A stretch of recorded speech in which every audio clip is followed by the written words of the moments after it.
Hey folks, we are on the sidelines of Visa Connect right here in Nairobi, where the focus is on digital payments and how it is evolving across the globe and emerging trends such as artificial intelligence and how they are impacting how we conduct our day-to-day business.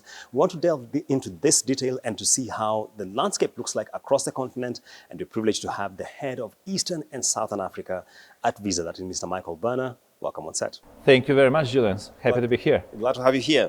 So maybe just give us an intro about Visa Connect, what you're doing in Nairobi, and what conversations are you having? Sure. Visa Connect is a forum which we do from time to time in different places. And this is the first time we're doing that in Kenya. So that's an opportunity to get the industry all together, get people from the banks, from financial institutions, from regulators, from payment facilitators, large merchants who are looking at payments, to come and share their views on where the industry is going, and also an opportunity for Visa to talk about innovations, to talk about new products which we develop, to talk about the future of digital payments, and not just in general, in relation to Kenya specifically. And I would say that goes really, really well. We have more than 150 people coming up, and I think the material which was brought very good, and we're able to connect with the industry, which is absolutely fascinating.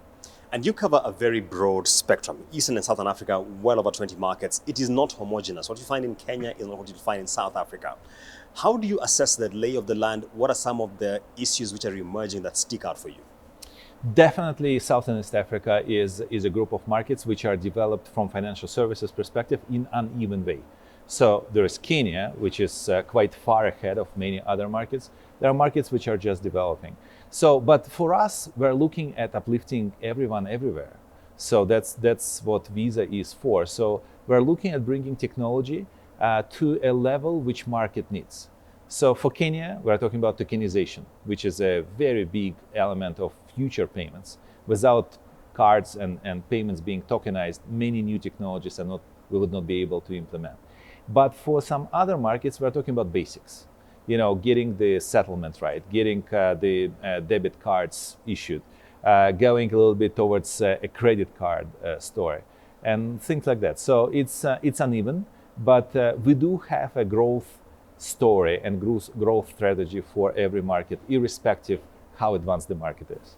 And you touched on Kenya, and this market is significantly impacted or driven by mobile-led innovation when it comes to digital payments. Absolutely. What do you see as the next step as far as payments and the underlying infrastructure goes?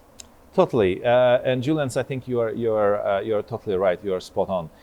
Kenya is a place where mobile money were born, and this is the place where they got matured and actually picked up by many other markets. Kenya is probably the most advanced market in that respect, and the share of mobile payments is very, very significant. At the same time, we see that markets are not standing still. Markets are growing, markets are developing and moving ahead. And we see that in Kenya, there is a need to go from the use cases which were part of the mobile money inception, largely P2P, to payments to government, payments to the small enterprises, e-commerce, payments to global companies abroad, subscriptions, this type of things. And we are bringing solutions to the market. And we're partnering actually with a number of mobile money wallets, mobile money operators, to extend their capabilities. So I believe that Kenya is moving from one use case to multiple use cases. Yeah. And we're here to support that. And what do you see as the opportunity for crypto assets? This market has a lot of penetration of virtual assets or crypto assets, as they're called. What do you see as the opportunity when you look at that from a payments perspective? Well, we see that crypto is booming everywhere. And there are markets where certain use cases are growing quicker than the others, like crypto as an asset class versus crypto as a payment vehicle, or versus crypto as a part of the stablecoin story. So Kenya is actually one of the markets which are growing very quickly in this direction, not only in the continent, but actually globally. Yeah. So we see Kenya growing in this respect above many, many markets in Western Europe and Asia and so on. And the use cases which we potentially see here is crypto-backed or stablecoin-backed cards which is basically you do have assets which are in stable coins or in crypto, and you have a card which is linked to these assets, and you use them as a funding vehicle. Yeah. So that's very much something what is possible, and we do have these products around the world now. Not many, but they're growing. We also see that there is a demand here, or interest, I would say probably, to do the crypto stablecoin settlement.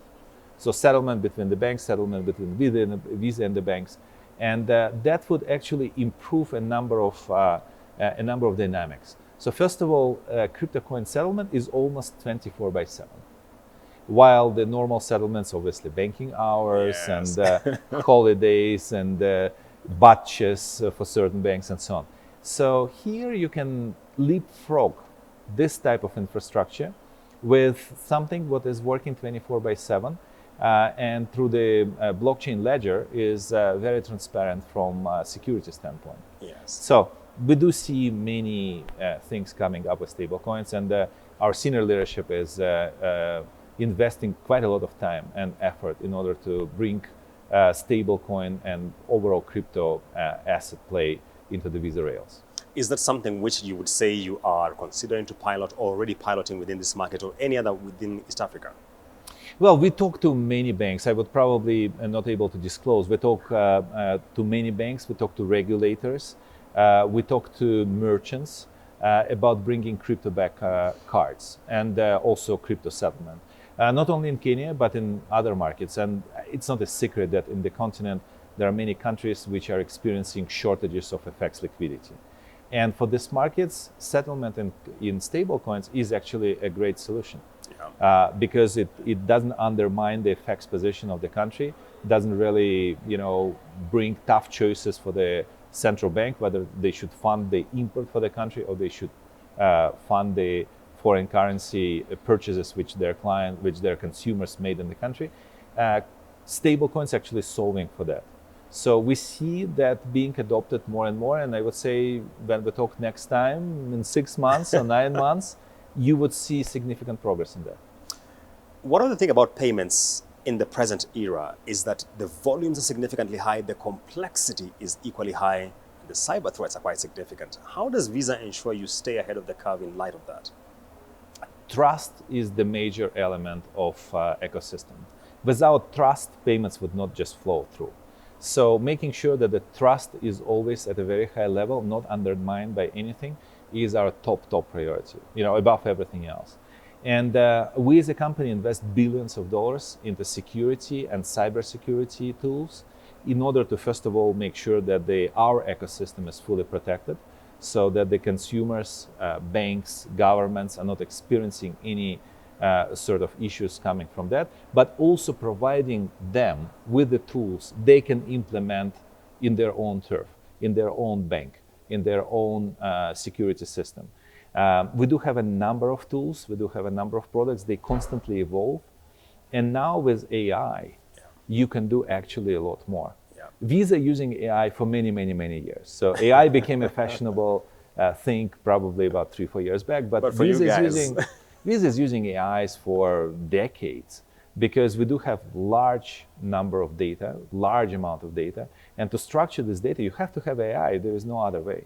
And you need to have models which are actually catching fraud at the time when it happens, and not like a week after. So we're using AI for a long time. It was called before machine learning and stuff like that, maybe slightly different names. But technology also coming along and adding more and more infrastructure for that. So in a nutshell, we invest a lot as a company into the tools to protect the ecosystem network.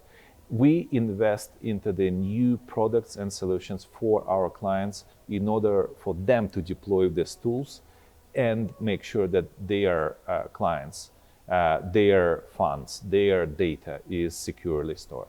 We're increasingly seeing an overlap, or should I say a bloodline, when you look at fintechs, when you look at banks, when you look at telcos. And how does Visa ensure that it remains relevant, even as we see that increasing intersection across those three? There is definitely an element of convergence. So I've seen it in many markets. I've been working in 4 or 5 different markets when telcos and banks are converting.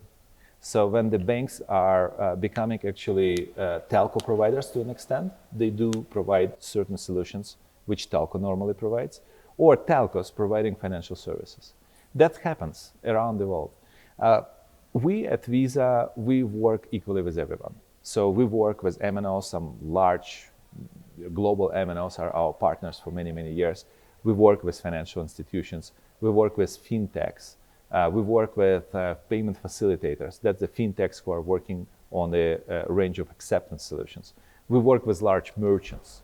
We work with vertically integrated companies which are doing payments as a part of their core business. So it's a very, very interesting world, something what you would not see probably even 2-3 years back. As our president, Oliver Jenkins, says that the payments have changed in the last 5 years more than they changed in the 50 years before. Yeah.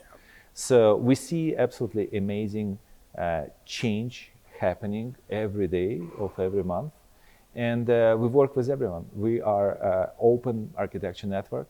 We are very happy to work with everyone who would like to work with us. Yeah. And we're happy to provide new solutions, new tools, platforms, and be actually a platform stack for a number of clients, where they can use some part of our services, or they can ask us to deploy at their platform, or they can ask us to have on our platform their solutions, or they can totally outsource certain things like processing to us. Yeah.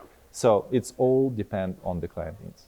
I know this is Visa Connect and not the product drop, but what are some of the key innovations which you see shaping in 2026 in the payment space? Definitely everything what is coming with stablecoins, which we covered a little bit, and agentic commerce. Agentic commerce is something what is coming along very, very quickly. And we're not far from the moment when we would order stuff using the AI chatbots. We would provide certain framework for the agent, and agent would be buying things on our behalf to an extent that agent could actually run a price search. Yes. Where you can buy certain things around the world, and where the cost of the thing would be more affordable and coupled with delivery, where the seller is more reputable, something for what you would spend hours, yeah, or maybe even more than hours, AI agent could do in a minute. Yes. So this is what where we're heading to. We would see AI agents which you would have on your phone for different use cases. Yeah. And one of them would be certainly e-commerce. And to an extent that you may load the dates of birth of your close relatives and say that that's their preferences. And by the next birthday, you need to make sure that I have like a couple of options provided for me to select, or maybe more than a couple. Yeah. You select something, it is executed, and it is shipped.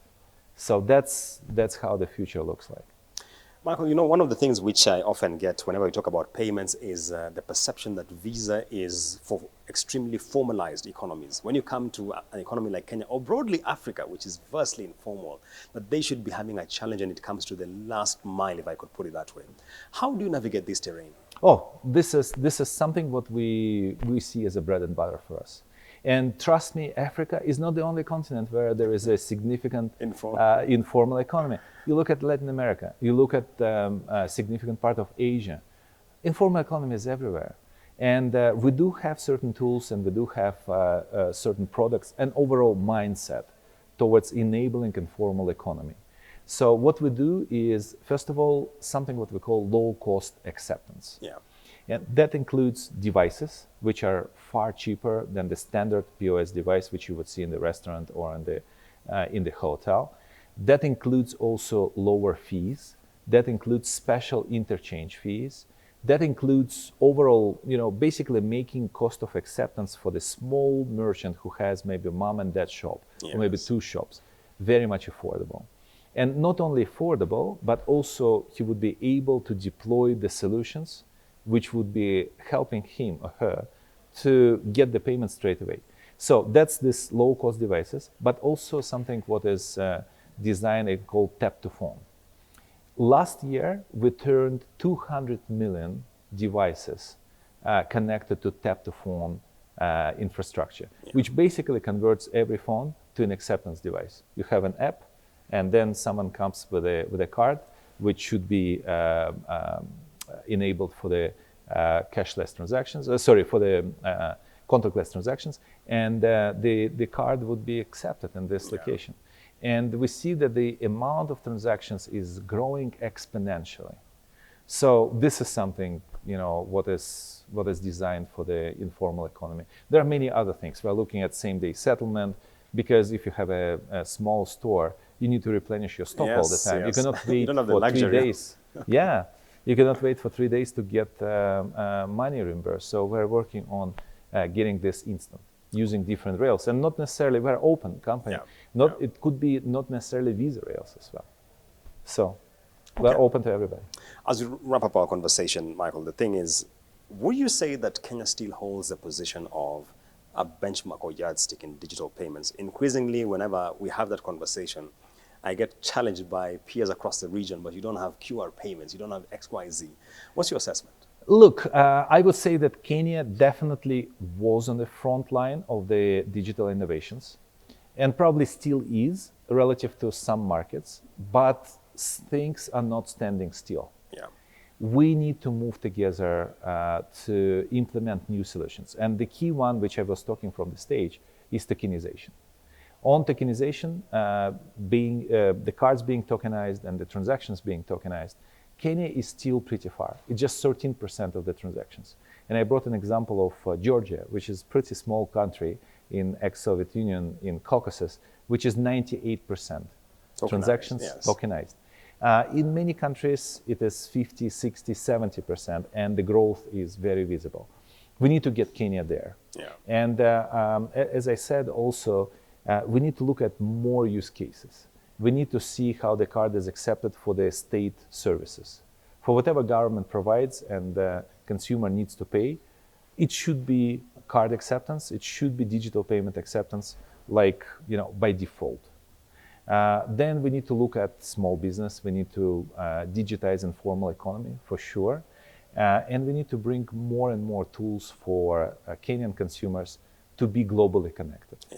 And this is very, very important, whether it is subscriptions, whether it is orders from the marketplaces, whether it is something else. We see, by the way, exponential growth in subscriptions to AI, like exponential. And obviously, this is something what Kenya would be probably deploying very quickly as well, because the demand is here, and the solutions and tools we are very happy to provide.